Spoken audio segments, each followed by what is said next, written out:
Salam sejahtera dan salam Sarawakku sayang, Buletin UKAS edisi tengah hari 10 April 2020 bersama saya Enes Jonathan Seribu. Berita utama, sebuah pesawat mas kargo yang membawa 50 tan peralatan perlindungan peribadi PPE dan bekalan perubatan yang ditempah khas dari China selamat tiba di lapangan terbang antarabangsa Kuching pada Khamis.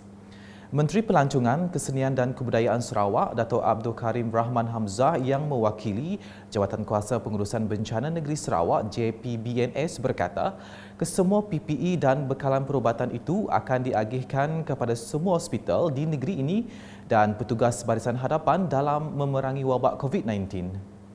Respirator, ini penting ni. Respirator 125,880 pieces. Surgical mask ada 900,000, medical protective overall ada 50,040 pieces, medical protective shoes untuk kasut ada 50. Jadi jumlah kesemua adalah 50 Tan. 50 tan. Volume metric tan. Keseluruhannya lah. Ini adalah yang telah dibeli oleh Kerajaan Negeri Sarawak. Sementara itu, Menteri Muda di Pejabat Ketua Menteri Hal Ehwal Korporat dan Unit Komunikasi Awam Sarawak, Abdullah Saidul berkata, kesemua PPE itu akan ditempatkan di sebuah gudang di Demak Laut sebelum diagihkan ke seluruh negeri. Hari ini kita menyaksi ketibaan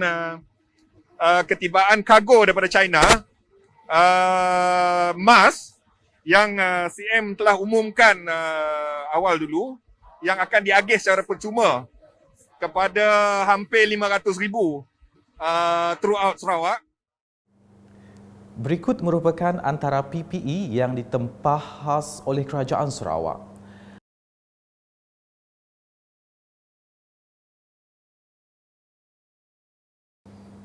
Laporan seterusnya, Menteri Pelancongan, Kesenian dan Kebudayaan Datuk Seri Nancy Sukri berharap pihak perhotelan di negara ini mematuhi prosedur operasi standard SOP proses kuarantin warga Malaysia yang kembali ke tanah air. Jelas Ahli Parlimen Batang Sadong itu, SOP yang ditetapkan penting bagi membantu negara membendung penularan wabak COVID-19. Di sini kita menyaksi sendiri bagaimana implementasi ini dipatuhi oleh semua pihak dan kita pihak kerajaan ucapkan banyak terima kasih atas pengorbanan semua untuk memastikan Malaysia ini selamat. Beliau berkata demikian ketika melakukan kunjungan di sebuah hotel di Selangor yang telah diwartakan sebagai stesen kuarantin bagi melihat sendiri prosedur penempatan rakyat Malaysia yang pulang dari luar negara dan wajib dikuarantinkan selama 14 hari pada Khamis. Datuk Seri Nancy menambah, pihak perhotelan juga telah menjalankan tugas dengan penuh dedikasi dan patuh kepada arahan pengendalian seperti yang dikehendaki dalam memastikan Malaysia dan rakyatnya berada dalam keadaan selamat. Berita berikutnya, seramai 120 orang daripada Mukim Pinang Jawa termasuk 30 orang yang memohon bantuan dari pihak Jabatan Agama Islam Sarawak telah diagihkan bantuan bekalan makanan bertempat di Masjid At-Taqwa, Kampung Pinang Jawa, Kuching pada Khamis. Kagum dengan keprihatinan masyarakat, Pengarah Jabatan Agama Islam Sarawak, Ustaz Khalidi Ibrahim merakamkan penghargaan kepada Bank Rakyat Cawangan Satok serta Ahli Jawatankuasa Masjid dan Surau Mukim Pinang Jawa atas kerjasama yang disumbangkan bagi membantu golongan yang terkesan akibat pelaksanaan PKP. Melahirkan rasa banyak-banyak syukur, terima kasih kepada semua penyumbang, sama ada yang dapat disebut, yang tidak dapat disebut, dan bukan majlis ini sahaja yang diadakan, banyak juga di tempat-tempat lain. Kita merasa sangat kagum dengan masyarakat kita di Malaysia, khasnya di Sarawak ini, keprihatinan mereka dalam membantu pihak yang memerlukan bantuan. Di seluruh negeri, ini tidak termasuk daripada bantuan khas daripada kerajaan, sama ada kerajaan persekutuan dan atau kerajaan negeri Sarawak. Tambahnya, bantuan sampingan yang diperuntukkan melalui tabung Baitulmal Sarawak dianjurkan oleh pihak masjid, NGO dan badan-badan kebajikan yang lain juga turut membantu dalam program kebajikan itu. Sementara itu, wartawan Buletin UKAS sempat menebual pihak jawatan kuasa Mukim Pinang Jawa dan para penerima bantuan sekitar program kebajikan itu berlangsung. Saksikan laporannya. Harapan daripada kita selaku Sekretariat Mukim dengan sokongan serta kerjasama daripada pihak media, pihak jabatan-jabatan yang lain serta Masjid dan Surau Mukim Pinang Jawa, kita berharap semoga sumbangan yang telah diedarkan ini dapat meringankan beban, dapat membantu golongan yang memerlukan di luar sana. Saya selaku orang kuat yang ngatur daripada A sampai Z lah untuk program tu.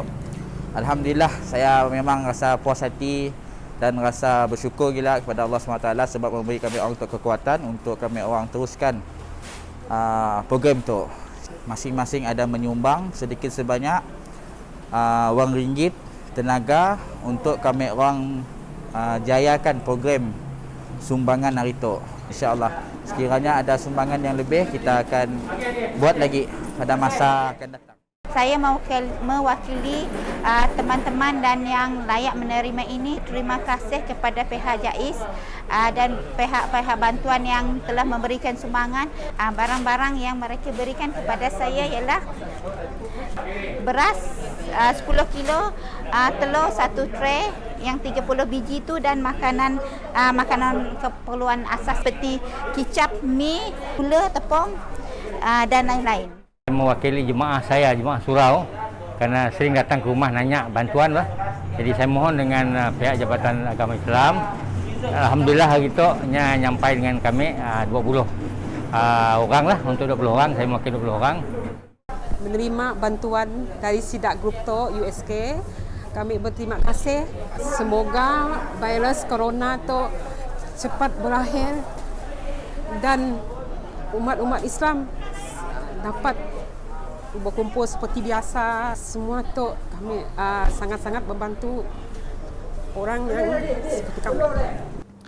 Seterusnya, Jawatan Kuasa Pengurusan Bencana Negeri Sarawak JPBNS memaklumkan seramai 1,976 petugas dari pelbagai agensi telah melakukan operasi nyah cemar di kawasan zon merah dan zon jingga, di mana jumlah kawasan ini telah diperluas dari 51 kawasan kepada 86 kawasan bermula 30 Mac hingga 14 April 2020.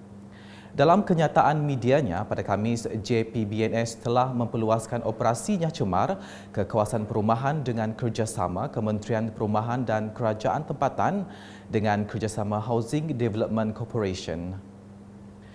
Kuching sebanyak 35 kawasan diikuti Miri 19 kawasan, Sarike 11 kawasan, Semarahan 8 kawasan, Limbang 6 kawasan, Betong dan Sibu masing-masing 3 kawasan dan Bintulu 1 kawasan. Sebelum mengakhiri Buletin UKAS, saksikan langkah-langkah pencegahan COVID-19. Virus COVID-19 adalah spesies baharu dalam famili coronavirus yang menyebabkan pelbagai penyakit dan selsema. Tanda awal virus COVID-19 adalah demam yang berpanjangan dalam tempoh 14 hari, batuk berterusan dan kesukaran bernafas. Jika terdapat tanda-tanda awal, jangan panik. Amalkan langkah awal dari terkena jangkitan. Kerap membasuh tangan.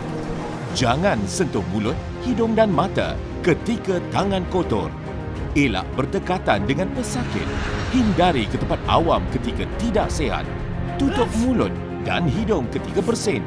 Anda juga dinasihatkan tidak mudah mempercayai berita yang tidak sahih. Elakkan berita palsu. Tak pasti, jangan kongsi. Sekian edisi Tengah Hari bersama saya Ernest Jonathan Seribu dan kru penerbitan. Bertemu kembali Buletin UKAS edisi petang. Jaga diri dan sentiasa berwaspada. Dapatkan berita terkini Sarawak setiap hari dengan melayari ukas.sarawak.gov.my atau di Facebook, Instagram, Twitter dan saluran YouTube Buletin UKAS. Salam UKAS.